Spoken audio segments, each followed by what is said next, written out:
Action. Awak pilih yang mana, berkarat atau tidak? Kalau pilih yang karat, merah perang warnanya. Awak! Awak cat!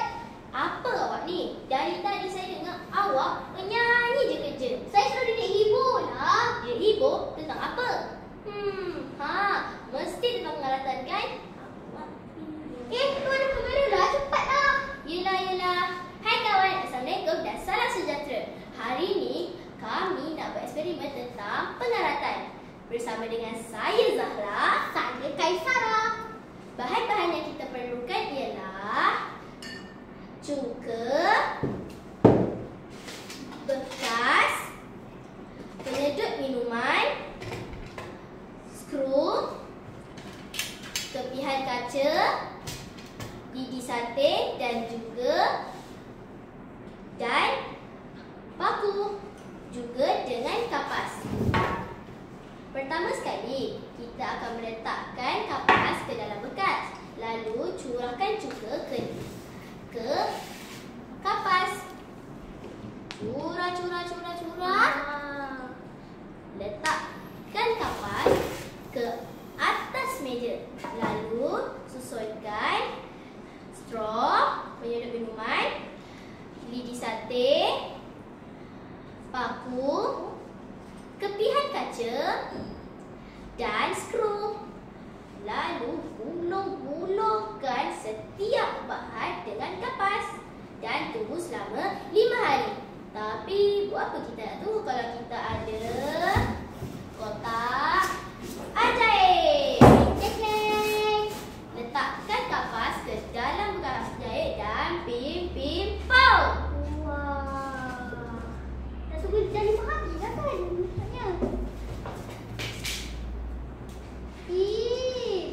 Apa ni berkarat? Kotornya. Straw, kepihan kaca dan lidi sate. Straw dan kepihan kaca dan lidi sate telah tak bertukar jadi apa-apa. Tapi skru dan paku berkarat. Awak pilih yang mana, berkarat atau tidak? Kalau pilih yang karat, kasar permukaannya. Jadi Zara, apa kesimpulan eksperimen hari ini?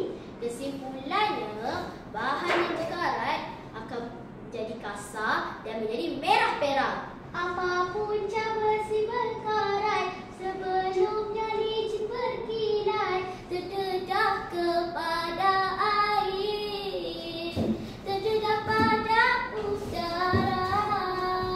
Jadi, jom kita perlukan eksperimen yang kedua. Eksperimen yang kedua, kita perlukan ikan, soda bikarbonat, cuka, garam,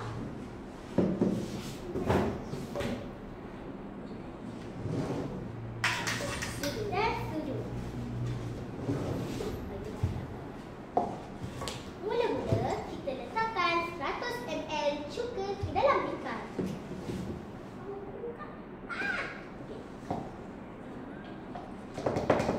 Kalau awak pilih yang karat, tidak cantik dan tidak kuat, jadi rapuh dan patah, banyak kekurangannya.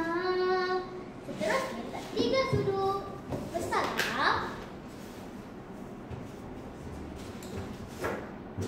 2, 3. Seterusnya, letak 3 sudu besar soda bikarbonat,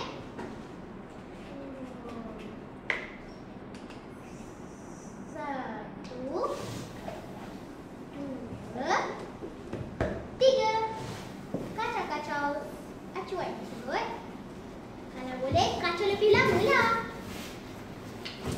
Sarah nak tanya lah, kalau objek berkarat, mesti tak elok. Kalau apa kelebihan objek yang tidak berkarat? Objek yang tidak karat akan menjadi kelihatan lebih menarik dan tahan lebih lama. Basikal juga mudah dikayuh daripada yang karat. Oh. Kacau lebih lama.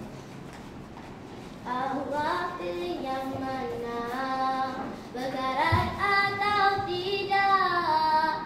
Pilih tidak berkarat, banyak kelebihannya. Rasanya dah kot. Mari kita letakkan Aishwarya. Patutnya kita guna spray, tapi kita akan gunakan spray kita semula. Iaitu botol. Kacau lagi. Oh, ada sebati. Bismillahirrahmanirrahim.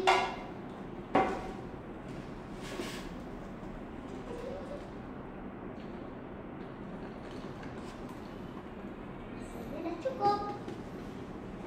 Ambil barang berat. Itu barang papam. Ini sebelum. Mari kita bersihkan. Baik, terima kasih.